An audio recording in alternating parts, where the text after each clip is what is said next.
कार्य सही कौन सा विद्यार्थी करता है, ये जाते जाते मुझे जरूर आप बता के जाएंगे। तो ये पहला प्रश्न आज का टास्क आपके सामने शुरू हो चुका है। सभी के सभी बच्चे अब वो फटाफट आंसर देंगे और मुझे बताएंगे कि इस प्रश्न का आंसर है वो कौन सा होने वाला है। सभी साथ में आंसर देंगे। ओके चलिए, तो देखिए पहला प्रश्न आपकी स्क्रीन पर आ गया है। प्रश्न है आपका कि निम्नलिखित में से कौन सा अनुच्छेद 300A के तहत एक अधिकार है। 301 जो अनुच्छेद दिया गया है ये कौन सा पहले एक अधिकार था जो बाद में कानूनी अधिकार बन गया था, कानूनी बन गया। तो देखिए पहला है स्वतंत्रता का अधिकार, दूसरा है जीवन का अधिकार, तीसरा है संपत्ति का अधिकार, चौथा है आपका शिक्षा का अधिकार। देखिए थोड़ा सा यदि बात करूं मैं मौलिक अधिकारों के बारे में, तो पहला ही प्रश्न जैसे ही अपन मौलिक अधिकार पढ़ते हैं तो पहला तो प्रश्न ये आता है कि मौलिक अधिकार है वो भारत के संविधान में कहाँ से ग्रहण किए गए थे। नमस्ते भाई, राधे राधे, सभी का स्वागत है। तो ये ग्रहण किए गए थे अपने यूएसए से, यानी अमेरिका से ग्रहण किए गए थे। अगला प्रश्न आपका आता है कि मौलिक अधिकार जो है वो कहाँ पे वर्णित है, संविधान में कहाँ लिखा हुआ है कि नागरिकों को मौलिक अधिकार भी दिए जाने चाहिए। तो वो है भाग 3 में। भाग 3 में स्पष्ट रूप से लिखा गया है कि भारत के हर एक नागरिक को उसको मौलिक अधिकार है वो प्रदान किए जाएंगे। नेक्स्ट बात करेंगे, हाँ बिल्कुल, अगला बात करेंगे किस अनुच्छेद में वर्णन किया गया है। तो अनुच्छेद 12 से 35 तक भारत के संविधान के भाग 3 में मौलिक अधिकारों का वर्णन है वो किया गया है। ये आपके नॉर्मल चीजें हैं जो सभी को आनी चाहिए। नेक्स्ट अपन यहाँ पे पूछा गया है कि कौन सा अधिकार है जो अनुच्छेद 300A से संबंधित है। तो देखिए पहला अपना स्वतंत्रता का अधिकार, जीवन जीने का अधिकार, संपत्ति का, शिक्षा का अधिकार। शिक्षा का अधिकार जो है अनुच्छेद 21A में है, आप सभी को पता है, जो बाद में जोड़ा गया था, मूल संविधान में इसका वर्णन नहीं था। नेक्स्ट बात करेंगे जीवन जीने का अधिकार, अनुच्छेद 21 जो है जिसमें वर्णित है, इसमें भी आपका अनुच्छेद 301 के तहत कोई इसका संबंध नहीं है। अगली बात करेंगे स्वतंत्रता का अधिकार, समानता का अधिकार, स्वतंत्रता का अधिकार। ये तो क्या है, पर्टिकुलर एक अधिकार का एक पार्ट है, मौलिक अधिकारों का ही एक भाग है। जैसे अनुच्छेद 14 से 18 तक समानता का अधिकार है, फिर 19 से 22 तक, इस प्रकार से ये क्या है, इसका कोई मेल यहाँ पे नहीं है। यहाँ पे अनुच्छेद 300A जो है वो संपत्ति के अधिकार से संबंधित है। आपकी जानकारी के लिए बता दूं, मूल संविधान में जो अपने मूल अधिकार थे वो 7 दिए हुए थे, लेकिन एक संविधान संशोधन होता है, 44वां संविधान संशोधन। 44वें संविधान संशोधन हुआ कब, 1978 में हुआ। इस संशोधन के तहत संपत्ति का जो अधिकार है उसको मूल अधिकार की श्रेणी से हटा के अनुच्छेद 300A के तहत एक कानूनी अधिकार है वो बना दिया गया। यानी संपत्ति के अधिकार से जितने भी प्रश्न बन सकते हैं वो सारे के सारे मैंने क्लियर कर दिए हैं, अच्छे से ध्यान देके पढ़ना है। पहली चीज, मौलिक अधिकार कहाँ से लिए, तो यूएसए से लिए गए, ठीक है। दूसरा, इसका उल्लेख कहाँ है, भाग 3 में इसका उल्लेख है। कौन से अनुच्छेदों में, अनुच्छेद 12 से 35 तक। नेक्स्ट यहाँ पे बात करें, यहाँ पे ऑप्शन दिया गया है अनुच्छेद 301 किससे संबंधित है, तो संपत्ति के अधिकार से। मूल रूप से संविधान में 7 मौलिक अधिकार थे, लेकिन 44वां संविधान संशोधन 1978 में हुआ, उसके तहत संपत्ति के अधिकार को मूल अधिकार की श्रेणी से हटा दिया और वह कहाँ रख दिया, 301 के तहत कानूनी अधिकार बना दिया। क्लियर हुआ, ठीक है, बिल्कुल ठीक है आप सभी का, option number C is the right answer. Next देखिए अगला अपना प्रश्न आता है, देखिए नेक्स्ट प्रश्न की ओर बढ़ते हैं। बहुत अच्छा, सभी के आंसर ठीक आ रहे हैं। अगला, भारत के संविधान का निम्नलिखित में से कौन सा अनुच्छेद संविधान संशोधन से संबंधित है। आपको बताना है, क्योंकि अपना टॉपिक ही क्या है, अनुच्छेद है। आपको बताना है संविधान संशोधन से संबंधित कौन सा अनुच्छेद है। सभी जितने भी सेशन में है सभी के सभी आंसर देंगे। महिमान, योगेश, राजेश, सभी, निधि, बहुत अच्छा, सभी के आंसर ठीक है। वीरेंद्र, यहाँ पे मैं पूछ रही हूँ संविधान संशोधन से संबंधित कौन सा अनुच्छेद है।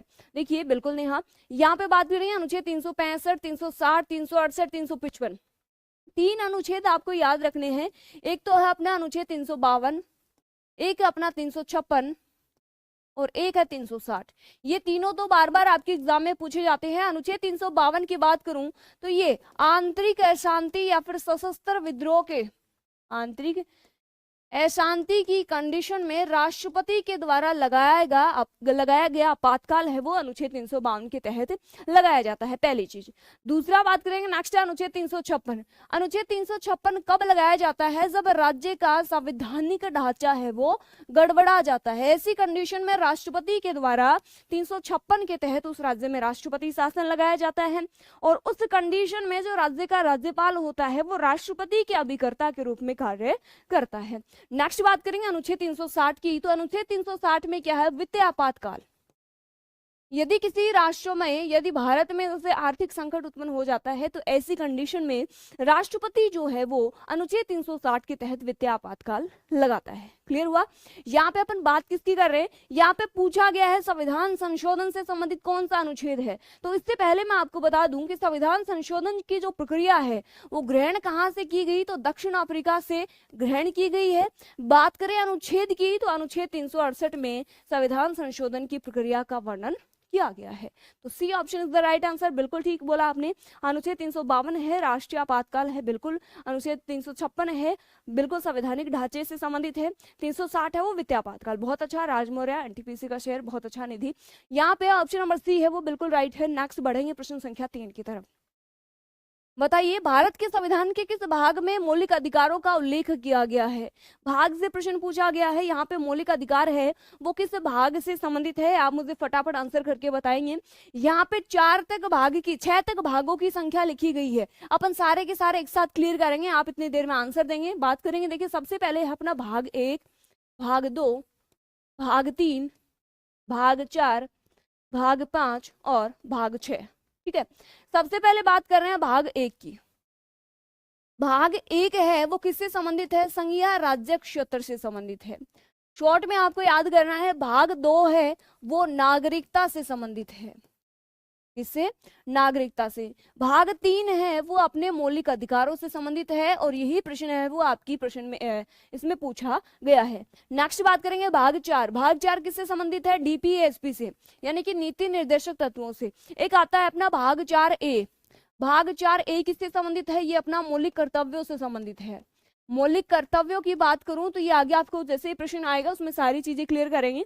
यहाँ पे देखिए भाग 5 किससे संबंधित है? ये संघ सरकार से संबंधित है।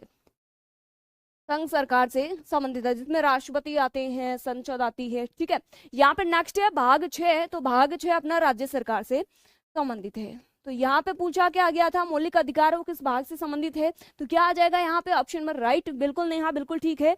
ऑप्शन नंबर यहाँ पे क्या दिया है? मौलिक अधिकारों से संबंधित भाग 3 आ जाएगा। ऑप्शन यहाँ पे ठीक नहीं दिया गया, तो C B option is the right answer. ठीक है, अगला नेक्स्ट देखिए, मौलिक कर्तव्य भारत के संविधान के किस अनुच्छेद में निहित हैं? अगला प्रश्न है बिल्कुल मौलिक कर्तव्यों से पूछा गया है। आपको बताना है मौलिक कर्तव्य संविधान में किस अनुच्छेद में वर्णन किया गया है मौलिक कर्तव्यों का। अभी अभी मैंने बताया भाग 3 जो था वो मौलिक अधिकारों से संबंधित था। भाग 4 था वो डीपीएसपी से संबंधित था। ठीक है, हाँ बिल्कुल भाग 3 ही किया है मैंने। नेक्स्ट देखिए, यहाँ पे भाग 3 किया मैंने मौलिक अधिकार, भाग 4 किया मैंने डीपीएसपी। लेकिन मैंने बताया कि भाग 4A किससे संबंधित है? ये मौलिक कर्तव्यों से संबंधित है। मौलिक कर्तव्यों से संबंधित है। देखिए यदि कोई भी अनुच्छेद या फिर भाग होता है जिसके एक्स्ट्रा में ए जब अपन लगाते हैं तो आपको ये ध्यान होना चाहिए कि ये जो भाग या फिर ये जो अनुच्छेद है वो मूल रूप से संविधान में नहीं था, इसको बाद में किसी संविधान संशोधन के तहत जोड़ा गया है। तो यहाँ पे देखिए भाग 4 में तो डीपीएसपी था, ये तो पहले से था। ठीक है, लेकिन ये भाग 4A जोड़ा गया। ये किसमें जोड़ा गया? 42वें संविधान संशोधन 1976 के तहत जोड़ा गया, जिसमें मौलिक कर्तव्यों को भारत के संविधान में ऐड किया गया। जब मौलिक कर्तव्यों को भारत के संविधान में ऐड किया गया तब कितनी संख्या थी इनकी? 10 संख्या थी। उसके बाद एक संविधान संशोधन होता है 86वां संविधान संशोधन जो 2002 में हुआ। उसके तहत शिक्षा का अधिकार भी इसमें या शिक्षा का मूल कर्तव्य भी इसमें ऐड किया गया था। ठीक है, तो यहाँ पे किसकी बात हो रही है? मौलिक कर्तव्यों की। अब बताना क्या है, भाग नहीं पूछा गया है, यहाँ पे अनुच्छेद पूछा है। तो ये जो अनुच्छेद आपका भाग है भाग 3, ये तो 12 से 35 तक है। फिर बात करें भाग 4, ये 36 से 51 तक है। अगला बात करें भाग 4A जिसमें मौलिक कर्तव्य है, ये अनुच्छेद 51A में वर्णित है और 51A जहां भी आपका ऑप्शन है वो बिल्कुल राइट हो जाएगा। बिल्कुल ठीक है मंजू चौधरी, आपका बिल्कुल ठीक है। तो यहाँ पे देखिए बी नंबर ऑप्शन में क्या दे रखा है आपका? 51A दे रखा है। तो 51A is the right answer. इसमें क्या है? मौलिक कर्तव्य वर्णित है। अगला देखिए, नेक्स्ट है अपना प्रश्न संख्या 5 आपकी स्क्रीन पर है, फटाफट आंसर देंगे। निम्नलिखित में से किस अनुच्छेद में कहा गया है कि राज्य किसी भी नागरिक के खिलाफ केवल धर्म, नस्ल, जाति, लिंग, जन्म स्थान या इनमें से किसी के आधार पर भेदभाव नहीं करेगा? तो मौलिक अधिकार है ही क्या, व्यक्ति के, नागरिक के मूल अधिकार हैं। उसमें अनेक प्रकार की बोले तो स्वतंत्रताएं, समानताएं, शिक्षा से संबंधित, अल्पसंख्यकों से संबंधित, धार्मिक स्वतंत्रता, सारी चीजें कहाँ दी गई है, मौलिक अधिकारों में दी गई है। तो ये भी स्वतंत्रता कहाँ पे दी गई है, ये भी अपने मौलिक अधिकारों में ही दी गई है। और उसमें पहला ही पहला आता है अपना समानता का अधिकार। मैंने अभी आपको बताया था 12 से 35 तक मौलिक अधिकारों का वर्णन है। तो अभी मैं आपका मौलिक अधिकार बता रही हूँ, समानता का अधिकार।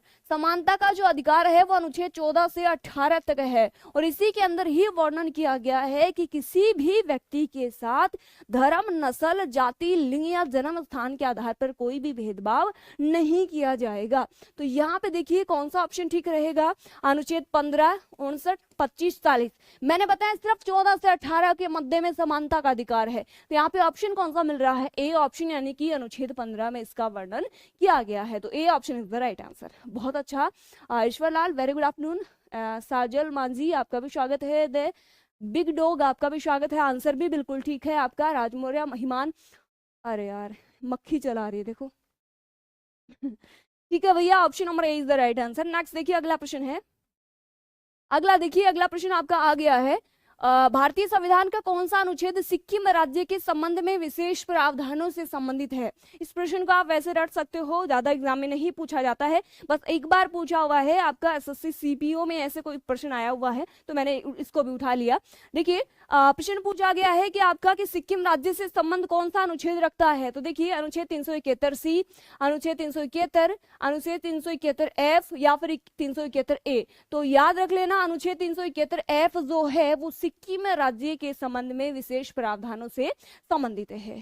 ठीक है, आवाज आ रही है भैया? बिल्कुल आ रही है मंजू।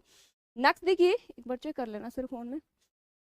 अगला देखिए, भारत के संविधान के किस अनुच्छेद के अंतर्गत राष्ट्रीय अनुसूचित जाति आयोग की स्थापना की गई थी। ये प्रश्न भी सीधा आपके एग्जाम में पूछा हुआ है। क्या प्रश्न है, राष्ट्रीय अनुसूचित जाति आयोग की स्थापना कौन से अनुच्छेद के तहत की गई है, बताना।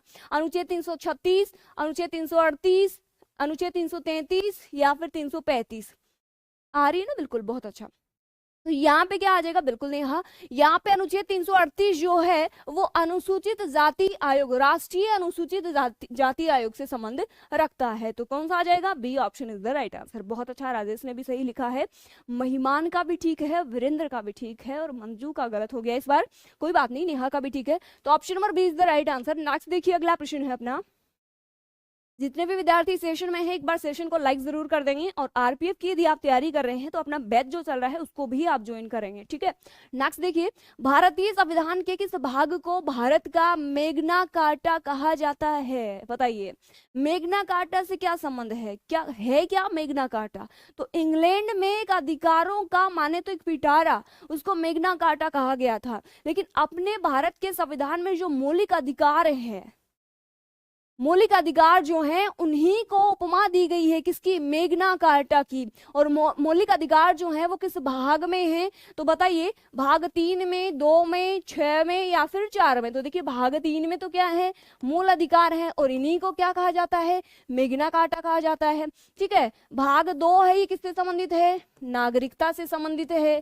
आपने देखा होगा कुछ दिन पहले हमने CAA पर एक वीडियो बनाया था, वो आपने देखा होगा। नेक्स्ट बात करेंगे, यहाँ पे देखिए भाग 6, ये किससे संबंधित है, राज्य सरकार से, यानी विधानसभा, विधानमंडल, राज्यपाल, इनसे ये संबंध रखता है। नेक्स्ट बात करेंगे भाग 4, ये किससे संबंधित है, DPSP से संबंधित है। तो मैग्ना कार्टा किसको कहा जाता है, मौलिक अधिकारों को। तो option number is the right answer. ठीक है, नेक्स्ट अगला देखिए, अगला प्रश्न है अपना, निम्नलिखित में से कौन राज्य को समान न्याय और स्वतंत्र कानूनी सहायता प्रदान करने का निर्देश देता है, बताएंगे। समान न्याय एवं स्वतंत्र कानूनी सहायता प्रदान करने का निर्देश कौन सा भाग देता है, कौन से भाग में ये उल्लेख किया गया है। तो देखिए पहला है अपना भारतीय संविधान का भाग 6, भाग 5, भाग 7 या फिर 4। तो देखिए भाग 4 जो है वो डीपीएसपी यानी नीति निर्देशक तत्वों से संबंधित है, डीपीएसपी। इसमें कौन कौन से अनुच्छेद आते हैं? अनुच्छेद 36 से 51 तक नीति निर्देशक तत्वों का उल्लेख किया गया है। अगला प्रश्न यहाँ से कौन सा बन सकता है कि नीति निर्देशक जो तत्व है वो कहाँ से ग्रहण किए गए हैं, अर्थात इनका स्रोत क्या है? तो ये कहाँ से ग्रहण किए गए हैं? आयरलैंड के संविधान से ग्रहण किए गए हैं। ठीक है, अब यहाँ पे दिया गया है सम्मान, न्याय एवं स्वतंत्र कानूनी सहायता। तो एक अनुच्छेद आता है अनुच्छेद 39A। अनुच्छेद 39A में इसका विवरण किया गया है और 39 किस में आएगा? 36 से 51 के बीच में। तो 36 से 51 कहाँ आता है? भाग 4 में।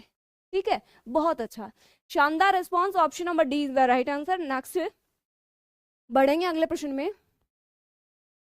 कोई बात नहीं अंकित पाल, ऐसे काम ही क्यों करते हो जिससे आपके ऊपर केस लगे, है ना? अभी तो उम्र ही क्या जो आप केस लेके बैठे हो, और फिर मुश्किल है, सरकारी नौकरी तो है ना।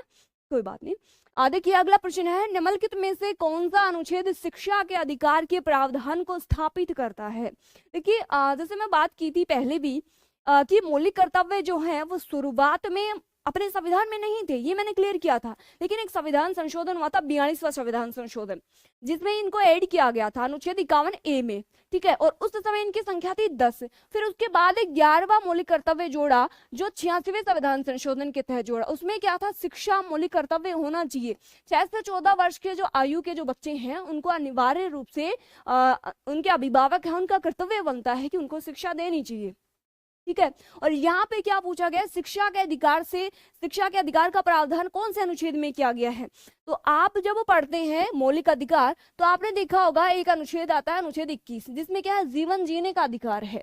ठीक है, फिर आता है अपन जब पढ़ते हैं उसको तो आगे आता है अनुच्छेद 21A। तो जो 21A जो है वो मूल संविधान में वर्णित नहीं था, इसको भी 86वें संविधान संशोधन के तहत ही जोड़ा गया था, और इसमें क्या है? शिक्षा के अधिकार का प्रावधान किया गया था। बहुत अच्छा वीरेंद्र, बिल्कुल राइट लिखा आपने कि 86वें संविधान संशोधन 2002 के तहत अनुच्छेद 21A को जोड़ा गया था, जिसमें शिक्षा के अधिकार का प्रावधान है वो किया गया था। यानी 6 से 14 वर्ष के जो बच्चे हैं उनको अनिवार्य एवं निःशुल्क शिक्षा है वो दी जानी चाहिए। तो यहाँ पे क्या आ जाएगा? ऑप्शन नंबर बी ही इसमें आपका बिल्कुल करेक्ट है। अगला बढ़ेंगे अगले प्रश्न की तरफ। बहुत अच्छा, बिल्कुल सही आंसर आ रहा है आप सभी का, अच्छी तैयारी है आपकी, बस आप रेगुलर प्रैक्टिस को रेगुलर रखना है। हाँ, 6 से 14 एज वाले जो बच्चे हैं उनको निःशुल्क शिक्षा दी जानी चाहिए 86वें संविधान संशोधन के तहत। बहुत अच्छा। अगला, संविधान का निम्नलिखित में से कौन सा अनुच्छेद किसी व्यक्ति को अपनी पसंद के वकील से परामर्श लेने का अधिकार देता है? कौन सा ऐसा अनुच्छेद है तो बताएंगे? अनुच्छेद 19, अनुच्छेद 21, अनुच्छेद 22, अनुच्छेद 20, बताओ फटाफट। तो यहाँ पे देखिए एक दे रखा अनुच्छेद 19, ये किससे संबंधित है? आपका स्वतंत्रता से संबंधित है। इसके तहत 5 प्रकार की स्वतंत्रता है वो हर नागरिक को दी जाती है। ठीक है, यहाँ पे एक अनुच्छेद दे रखा है अनुच्छेद 21। अनुच्छेद 21 के बारे में अभी मैंने बताया आपको कि ये जीवन जीने के अधिकार से संबंधित है, यानी कोई भी व्यक्ति है उसको जीवन जीने का अधिकार है। नेक्स्ट बात करेंगे, यहाँ पे दे रखा है अनुच्छेद 22। अनुच्छेद 22 क्या है? अनुच्छेद 22 एक लाइन में यदि आपको बताऊं तो ये अपराधों की दोषसिद्धि के संरक्षण के संबंध में है। अपराधों की दोषसिद्धि के संरक्षण से संबंधित है। इसका क्या सेंस है? ये संरक्षण से संबंधित है, यानी कोई व्यक्ति है जिसने अपराध किया, उसके अपराध करने पर उसको पुलिस के द्वारा अरेस्ट कर लिया गया, तो अनुच्छेद 22 ये उनको संरक्षण देता है कि किसी भी गिरफ्तार व्यक्ति को 24 घंटे के अंदर अंदर न्यायालय में पेश किया जाए। एक चीज, 3 प्रकार की यहाँ पे उसको संरक्षण दिए गए हैं। पहला, दूसरा है कि उस व्यक्ति को खुद के विरुद्ध गवाही देने के लिए बाध्य नहीं किया जाएगा, और तीसरा पॉइंट जो है वो आपके प्रश्न में ही दे रखा है कि जो भी व्यक्ति है, जो अपराधी व्यक्ति है, वो किसी भी अपने पसंद के वकील से परामर्श लेने का अधिकार है वो रखता है। तो अनुच्छेद 22 क्या कहता है? अपराधों की दोषसिद्धि के संबंध में संरक्षण देता है। कितने प्रकार के संरक्षण देता है? 3 प्रकार के। कौन कौन से? पहला, कि गिरफ्तारी के बाद 24 घंटे के अंदर न्यायालय में पेश किया जाए, एक। दूसरा, कि उसे खुद के विरुद्ध गवाही देने के लिए बाध्य नहीं किया जाएगा, 2। तीसरा, कि वह अपनी पसंद के वकील से परामर्श लेने का अधिकार रखता है। मक्खी चला रही है, बताओ। Option number C is the right answer. यहाँ पे क्या है? उस व्यक्ति को अपने पसंद के वकील से परामर्श लेने का अधिकार देता है। अगला, नेक्स्ट देखिए, अगला प्रश्न है, भाई क्या गेम खेल रही है। अगला देखिए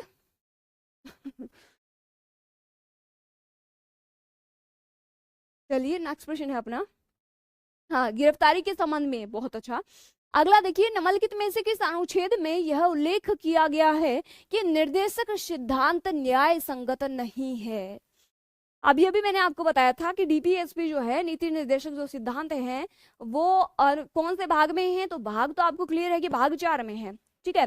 कौन से अनुच्छेद में है, तो 36 से 51। अब देखो, नीति निर्देशक तत्व से संबंधित यदि कोई अनुच्छेद होगा तो वो 36 से 51 के मध्य ही होगा। ये कॉमन सेंस की चीजें होती है, ठीक है। अगर तुक्का लगाते हैं, कोई बात नहीं, तुक्का लगा के भी सीख जाओगे ना तो बहुत अच्छी बात है।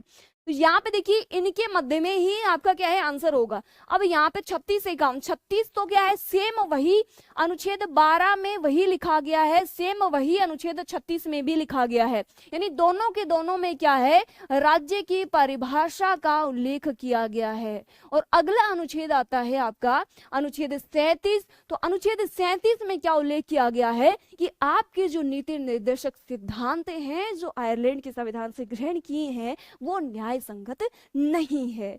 39 में नहीं होगा राजेश, इस बार आपका भी गलत हो गया है।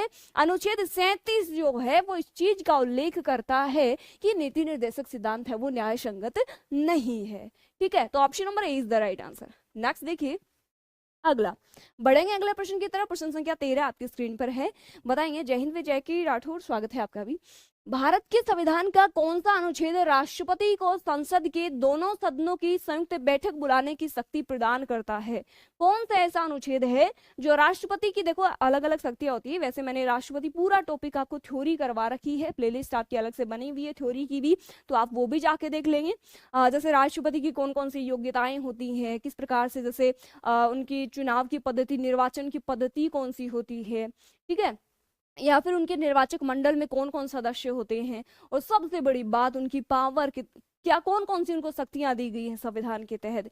फिर जैसे अनुच्छेद 61 है तो महाभियोग की प्रक्रिया है, यानी राष्ट्रपति को अपने पद से हटाने के लिए महाभियोग की प्रक्रिया जो अपनाई जाती है। ये सारी चीजें आपको थ्योरी वाले सेशन में मिल जाएंगी। अब बात करें दोनों सदनों की संयुक्त बैठक बुलाने की शक्ति होती किसके पास है, राष्ट्रपति के पास होती है। और अपन कैसे माने कि राष्ट्रपति के पास होती है, तो ये उल्लेख कहाँ पे किया गया है, अनुच्छेद 108 में किया गया है कि राष्ट्रपति है वो संयुक्त अधिवेशन बुला सकता है। कब बुलाया जाता है संयुक्त अधिवेशन, जब कोई एक सदन है उसने जैसे कोई भी विधेयक था उसको पारित कर दिया, या फिर बोले तो संयुक्त अधिवेशन उस कंडीशन में बुलाया जाता है जब दोनों सदनों के बीच किसी विधेयक को लेकर मतभेद हो जाता है और राष्ट्रपति को लगता है कि उसके ऊपर मंथन होना चाहिए। इस कंडीशन में वो 108 के तहत, अनुच्छेद 108 के तहत संयुक्त अधिवेशन बुला सकता है। ये उसके पास एक पावर होती है, ठीक है। तो यहाँ पे ऑप्शन नंबर सी है आपका, बिल्कुल करेक्ट है। नेक्स्ट देखिए, भारत के संविधान का कौन सा अनुच्छेद किसी राज्य की सरकार के कामकाज के संचालन से संबंधित है? राज्य की सरकार के कामकाज के संचालन से संबंधित कौन सा अनुच्छेद है, ये आपको बताना है। तो देखिए, अनुच्छेद 165, अनुच्छेद 163, अनुच्छेद 166 या फिर 64। अनुच्छेद 163 किससे संबंधित है? राज्यपाल जो है उसके कामकाज में सहायता के लिए एक क्या होगी, विधान परिषद या फिर मंत्री परिषद भी इसको नॉर्मली बोल सकते हैं, नॉर्मल वे में। तो इसका उल्लेख कहाँ पे मिलता है, अनुच्छेद 163 में मिलता है, ठीक है। अनुच्छेद 164 क्या कहता है कि किसी भी राज्य के लिए एक राज्यपाल होगा, ठीक है। अब यहाँ पे अनुच्छेद 165 किससे संबंधित है, तो महाधिवक्ता का उल्लेख है वो अनुच्छेद 165 में किया गया है। लेकिन अपना तो प्रश्न कोई और ही था। अपना प्रश्न ये है कि किसी राज्य की सरकार के कामकाज के संचालन से संबंधित कौन सा अनुच्छेद है, तो वो है अपना अनुच्छेद 166। तो यहाँ पे C option is the right answer, ठीक है। क्लास की पीडीएफ बिल्कुल मिलेगी, कल वाली क्लास की भी आपको मिली थी, टेलीग्राम चैनल यहाँ पे लिंक पिन कर देंगे सर, उसको ज्वाइन कर लेना और वहां पे आपको मिल जाएगी, ठीक है। नेक्स्ट, भारत के संविधान का कौन सा अनुच्छेद विशेष न्यायाधीशों की नियुक्ति से संबंधित है? विशेष न्यायाधीशों की नियुक्ति से संबंधित कौन सा अनुच्छेद है, तो अनुच्छेद 126, अनुच्छेद 166। वेरी गुड अनामिका, ठीक है आपका भी। और नेहा, ओके 108, ठीक है ठीक है। बताइए, अनुच्छेद 126, 127, 128, 125, यहाँ पे विशेष न्यायाधीशों की नियुक्ति से संबंधित कौन सा अनुच्छेद है? अच्छे से समझ आ रहा है, बहुत अच्छा, लवली, वेरी गुड। तो यहाँ पे अनुच्छेद 127 जो है वो विशेष न्यायाधीशों की नियुक्ति से संबंध रखता है। नेक्स्ट बात करें अगले प्रश्न की तरफ। देखिए, भारत के संविधान का कौन सा अनुच्छेद संसद के सत्रों से संबंधित है? संयुक्त अधिवेशन से संबंधित कौन सा अनुच्छेद था? तो वो तो था अपना 108 अनुच्छेद। ठीक है, बुलाता कौन है? राष्ट्रपति बुलाता है। कब बुलाता है? जब दोनों सदनों में किसी विधेयक पर मतभेद होने की कंडीशन में। ठीक है, अब बात कर रहे हैं कि संसद के सत्रों से संबंधित कौन सा अनुच्छेद है। हालांकि जब भी चुनाव होते हैं तो संसद का प्रथम सत्र है वो संबोधित कौन करता है? राष्ट्रपति करता है। यानी सत्र को बुलाता भी है, आहूत करता है, सत्रावसान भी कर सकता है। ये सारी की सारी शक्तियां राष्ट्रपति के पास होती है। लेकिन यहाँ पे बात करें संसद के जो सत्र होते हैं उनसे संबंधित कौन सा अनुच्छेद होता है, तो देखिए पहला है अपना अनुच्छेद 85, 90, 89, 101। तो अनुच्छेद जो 85 है वो संसद के सत्रों से संबंधित है। ठीक है, तो ऑप्शन नंबर ए है आपका, बिल्कुल राइट है। अगला देखेंगे, नेक्स्ट प्रश्न है अपना, भारत के संविधान का कौन सा अनुच्छेद यह घोषणा करता है कि उच्चतम न्यायालय का स्थान है यानी दिल्ली में होना चाहिए? ये कहाँ पे उल्लेख है? तो अनुच्छेद 131 में, 130 में, 132 में, 129 में। आप आंसर देंगे फटाफट। थैंक यू मंजू, आपके भी आंसर बहुत अच्छी तरीके से आ रहे हैं और आपने पूरा सेशन लिया है, एंड तक आपको सेशन में बना रहना है, बहुत अच्छी बात है। Thank you Pihu, thank you Pihu, बहुत बहुत धन्यवाद। और देखिए यहाँ पे देखिए बताना आपको उच्चतम न्यायालय का स्थान दिल्ली में है, इसका उल्लेख कौन से अनुच्छेद में किया गया है? तो option number B is the right answer. अनुच्छेद 130 इस बात का उल्लेख करता है कि उच्चतम न्यायालय का जो स्थान है उसकी जो पीठ है वो कहाँ पे होगी? दिल्ली में होगी। ठीक है, बिल्कुल भाई दिनेश अली, आपको भी बहुत बहुत मुबारक हो ईद का ये पर्व। अगला देखिए, नेक्स्ट, भारतीय संविधान का अनुच्छेद 263 की स्थापना यानी किसकी स्थापना से संबंधित है? सीधा पूछा गया प्रश्न है। अनुच्छेद 263 है वो किससे संबंधित है? तो आपको बताना है अंतरराज्यीय परिषद से संबंधित है, पिछड़ा वर्ग आयोग से संबंधित है, भारतीय चुनाव आयोग से संबंधित है, राज्य चुनाव आयोग से संबंधित है। बताना है आपको अनुच्छेद 263। बिल्कुल, यहाँ पे आपने आंसर दिया है 130, बिल्कुल ठीक है अनामिका, बिल्कुल ठीक है आपका आंसर। कपिल 131 नहीं होगा भैया, 130 होगा ना।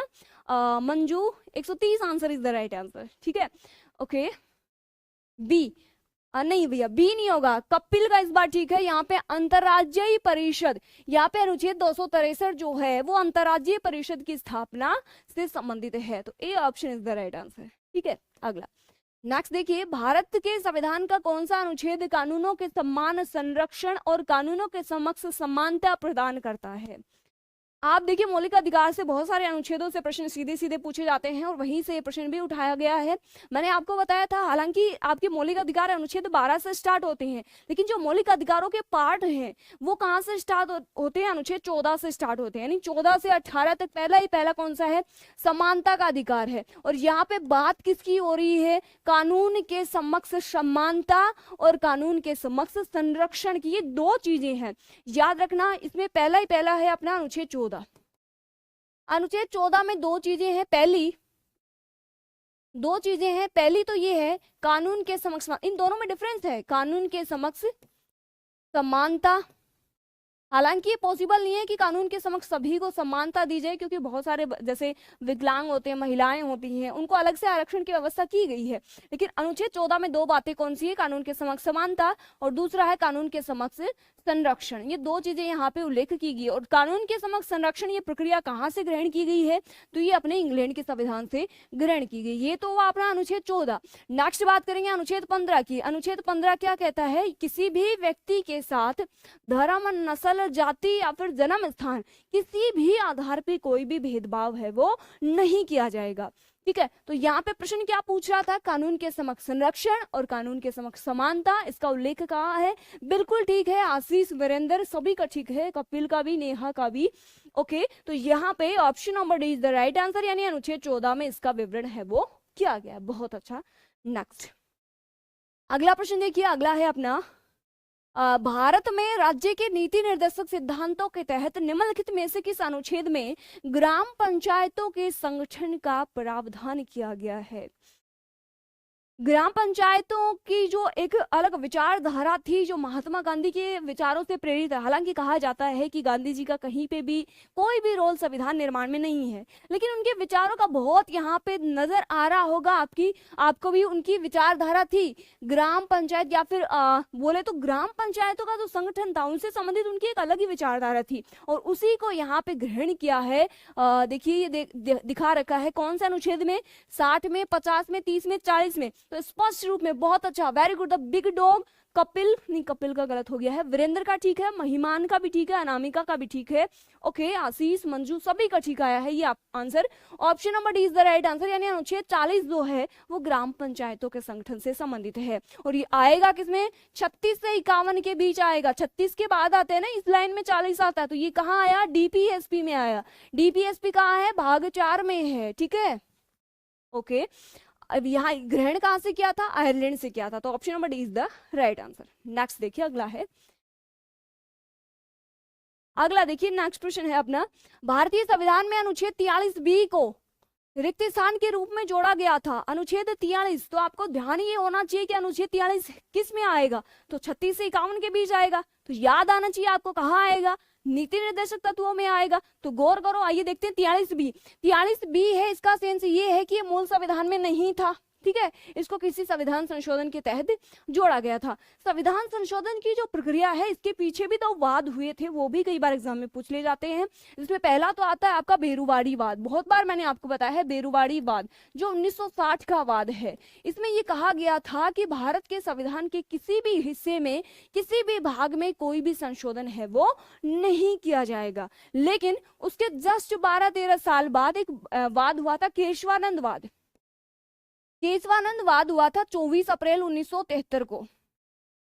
24 अप्रैल 1973 को हुआ था, जो 13 न्यायाधीशों की एक बड़ी पीठ थी। इसमें ये स्पष्ट रूप से सुप्रीम कोर्ट ने कहा था कि प्रस्तावना तो क्या, संविधान के किसी भी हिस्से में संशोधन किया जा सकता है यदि वो नागरिकों के हित में हो और कहीं पे भी यदि संविधान के नियमों का उल्लंघन नहीं हो रहा हो। तो ये उसके बाद ही स्पष्ट हुआ था कि अपन संविधान में संशोधन है वो कर सकते हैं। इसने तो क्या बोल दिया था कि भैया संशोधन आप नहीं कर सकते, ठीक है। अब देख रहे हैं अनुच्छेद 43 बी, तो ये 43 बी आया किसमें, 36 से 51 के बीच में आया, ठीक है। तो किसमें है, संवैधानिक निकाय में, मौलिक कर्तव्य में नहीं, मौलिक कर्तव्य तो 51A में है, कट गया। नेक्स्ट है नीति निर्देशक तत्व, 36 से 51 में है, बीच में ही क्या आता है, 43 आता है, तो क्या आ जाएगा, ऑप्शन नंबर सी आ जाएगा, ठीक है। हर्ष बिल्कुल ठीक है, आपका भी हर्ष, ओके, बहुत अच्छा, सभी के ठीक आ रहे हैं, नाइस। अगला देखिए, नेक्स्ट प्रश्न अपना, भारतीय संविधान की किस अनुसूची में संघ सूची से संबंधित प्रावधान किए गए हैं। संघ सूची से संबंधित कौन से सूची में प्रावधान किए गए हैं बताना आपको। चौथी अनुसूची में, 9वीं में, 7वीं में, 10वीं में। चौथी अनुसूची किससे संबंधित है, चौथी जो अनुसूची है वो राज्यसभा की सीटों के आवंटन से संबंधित है। राज्यसभा की सीटों के आवंटन से, यानी प्रत्येक राज्य में कितनी कितनी सीटें हैं वो राज्यसभा की होंगी, ये है अनुसूची 4 में। नेक्स्ट 9वीं जो अनुसूची है वो भूमि सुधार से संबंधित है। भूमि सुधार से संबंधित है, जो पहले संविधान संशोधन के तहत ऐड की थी। नेक्स्ट 7वीं अनुसूची, ये किससे संबंधित है, शक्तियों के बंटवारे से संबंधित है। शक्तियों के बंटवारे से संबंधित है। बंटवारा मीन्स अलग अलग विभाजन किया जाएगा, ठीक है। बंटवारा कितने भागों में किया गया, 3 भागों में किया, ठीक है। पहला कौन सा था, संघ सूची, दूसरा राज्य सूची, तीसरा समवर्ती सूची। अपन बात किसकी कर रहे हैं, संघ सूची की। संघ सूची जो है इस पे कानून है वो केंद्र सरकार बनाती है। राज्य सूची है इस पे कानून है वो राज्य सरकार बनाती है। समवर्ती सूची है इस पे केंद्र प्लस राज्य दोनों सरकार बनाते हैं और मतभेद की कंडीशन में संसद अर्थात केंद्र का कानून है वो अंतिम समझा जाएगा, ठीक है। तो यहाँ पे आपका आंसर क्या है, शक्तियों के बंटवारे से संबंधित कौन सी अनुसूची आई, 7वीं आई, क्योंकि संघ सूची का विवरण कहाँ मिला, यहाँ मिला अपना 7वीं अनुसूची में। संघ सूची में विषयों की बात करूं तो जिस टाइम संविधान लागू हुआ उस टाइम 97 विषय थे, लेकिन इन प्रेजेंट वर्तमान में यहाँ पे संघ सूची में 100 विषय का वर्णन मिलता है, ठीक है। तो यहाँ पे देखिए 10वीं जो अनुसूची है वो किससे संबंधित है, दल बदल से संबंधित है, इसको भी आप याद कर लेना। तो यहाँ पे आंसर कौन सा हो गया, C option is the right answer, okay. अगला नेक्स्ट देखिए, ओके बिल्कुल ठीक है, आप सभी के आंसर बिल्कुल ठीक है, सी ऑप्शन आपने दिया है। अच्छा, जल्दी जल्दी कराऊंगी तो फिर आपको समझ नहीं आएगा।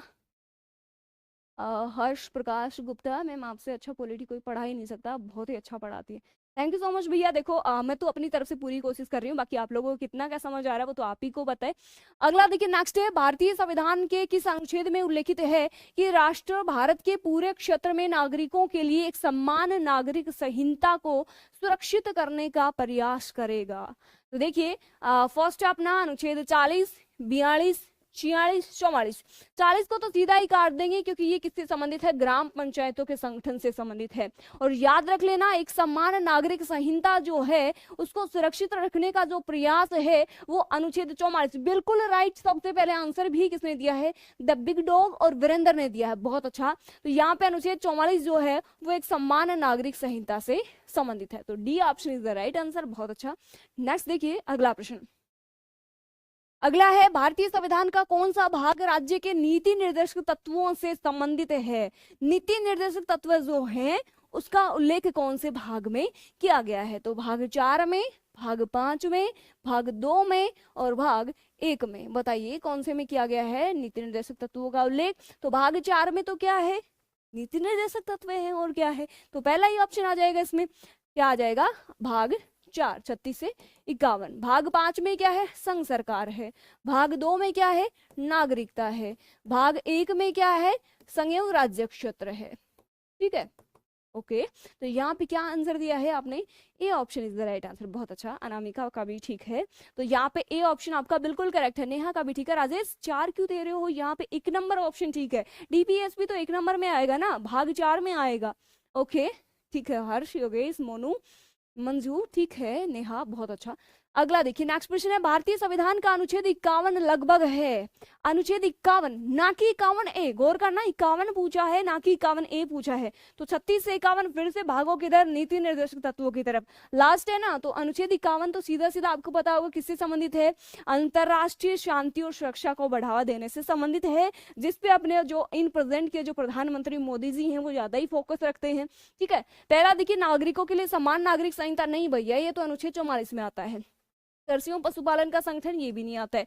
देखिए मैंने सारे भाग, अनुसूची, पीछे के सारे टॉपिक, वो सारे के सारे प्लेलिस्ट बनी हुई है, मैंने छोरी पूरी करवा रखी है, आप एक बार देख लेना जितने बच्चे हो आप सेशन में।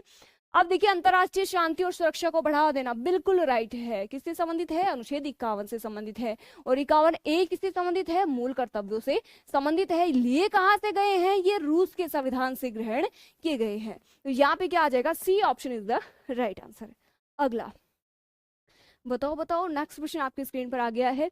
और हाँ, आपका देखिए, आपका एक आरपीएफ का बैच भी चल रहा है। आप जितने भी बच्चे हैं जो आरपीएफ कांस्टेबल या फिर एसआई की तैयारी कर रहे हैं, उनके लिए अभी नवरात्रि का ऑफर चल रहा है। तो आपके लिए विशेष सूचना यही है कि अभी आपकी ऑफर प्राइस 999 हो रखी है। तो जो भी विद्यार्थी आरपीएफ की तैयारी कर रहे हैं उस बैच को जरूर ज्वाइन करेंगे और अच्छे से मेहनत करेंगे। और ये सेशन भी आपको कैसा लगता है वो भी कॉमेंट बॉक्स में जाते जाते बता के जाना। कल की क्लास में मैंने नोटिस किया, आपने नहीं बताया था।